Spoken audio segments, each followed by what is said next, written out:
Chapitre 337 Le sabbat à Chorazaïn. Parabole sur les cœurs endurcis et guérison d'une femme courbée. Le 21 novembre 1945.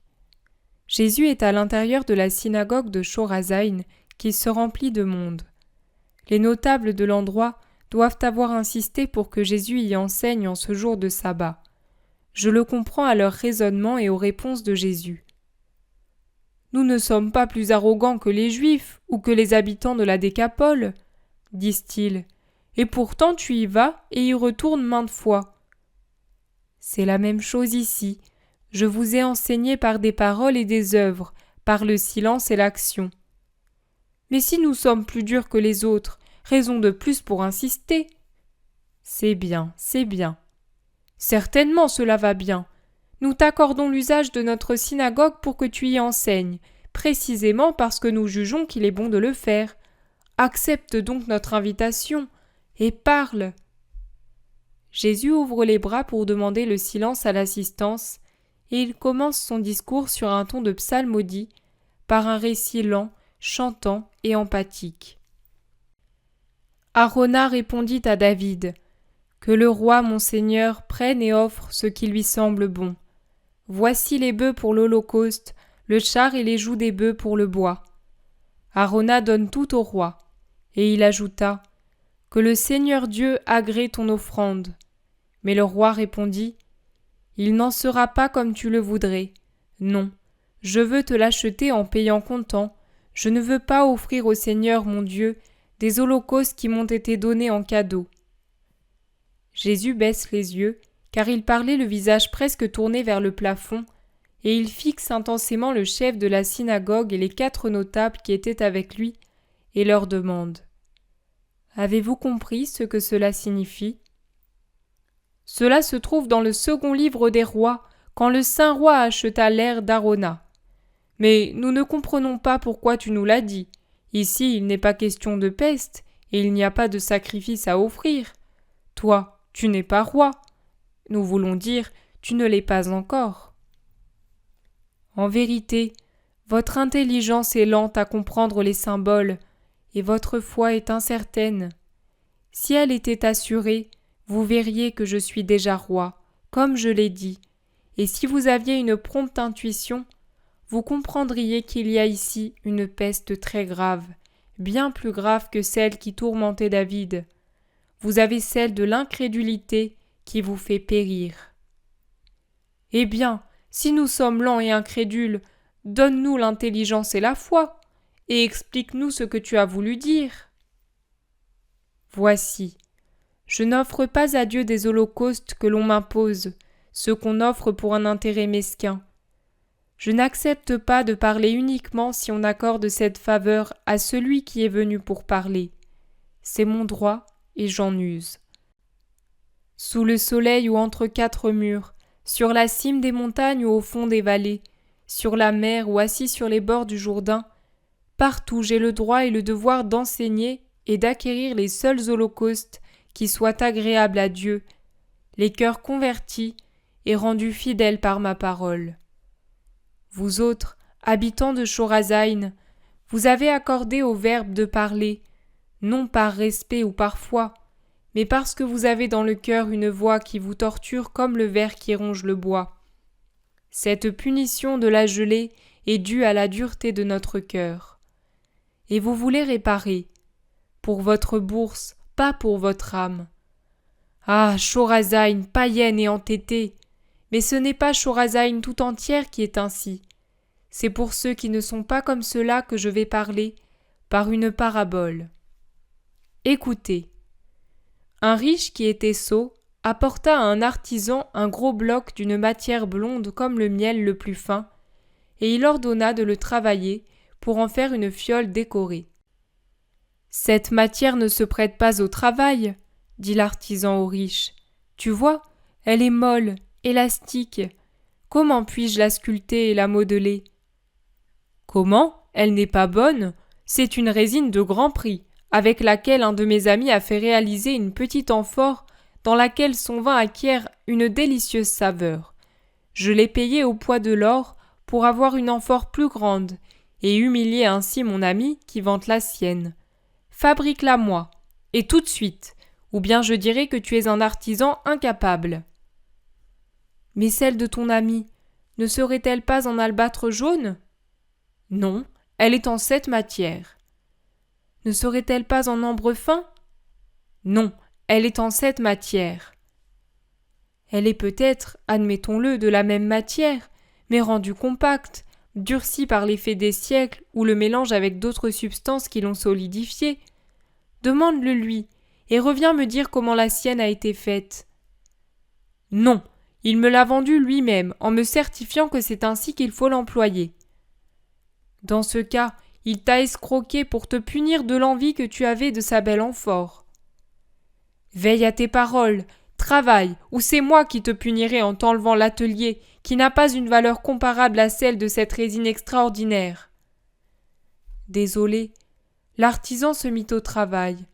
Il en faisait de la pâte. Mais la pâte lui collait aux mains. Il essayait d'en solidifier un morceau avec des mastiques et des poudres. Mais la résine perdait sa transparence dorée. Il la portait près du creuset, dans l'espoir que la chaleur la durcirait. Mais en s'arrachant les cheveux, il devait l'en retirer parce qu'elle se liquéfiait. Il envoya prendre de la neige gelée sur la cime de l'Hermont et l'y plongea. Elle se durcissait, elle était belle, mais elle ne se modelait plus. « Je vais la modeler au ciseau, se dit-il. Mais au premier coup de ciseau, la résine vola en éclats. L'artisan, tout à fait désespéré, déjà convaincu que rien ne pouvait permettre de travailler cette matière, tenta un dernier essai. Il ramassa les morceaux, les rendit de nouveau liquides à la chaleur du fourneau, les congela de nouveau avec la neige, mais légèrement, et dans la masse à peine ramollie, il essaya de la travailler au ciseau et à la spatule. Elle se modelait, certes, mais à peine le ciseau et la spatule enlevés, elle reprenait sa forme première, telle la pâte du pain gonflé dans le pétrin. L'homme s'avoua vaincu, et pour fuir les représailles du riche et échapper à la ruine, il mit de nuit sa femme, ses enfants, son mobilier et ses outils de travail sur un char et abandonna au milieu de son atelier, qu'il laissait vide, la masse blonde de la résine avec au-dessus un écriteau portant l'inscription « Impossible à travailler » et il s'enfuit hors des frontières. J'ai été envoyé pour travailler les cœurs, pour y faire entrer la vérité et le salut. Il m'est venu dans les mains des cœurs de fer, de plomb, d'étain, d'albâtre, de marbre, d'argent, d'or, de jaspe, de gemme, des cœurs durs, des cœurs sauvages, des cœurs trop tendres, des cœurs versatiles, des cœurs endurcis par la souffrance, des cœurs précieux, toutes sortes de cœurs. Je les ai tous travaillés, et j'en ai modelé beaucoup selon le désir de celui qui m'a envoyé. Certains m'ont blessé pendant que je les travaillais, d'autres ont préféré se briser plutôt que de se laisser travailler à fond. Mais peut-être avec la haine garderont-ils toujours un souvenir de moi. Vous êtes impossibles à travailler. Chaleur de l'amour, patience de l'instruction, froideur des reproches, fatigue du ciseau, rien n'a de prise sur vous. À peine mes mains enlevées, vous redevenez ce que vous étiez. Vous n'auriez qu'une chose à faire pour changer, vous abandonner totalement à moi. Vous ne le faites pas, vous ne le ferez jamais. Le travailleur désolé vous abandonne à votre destin.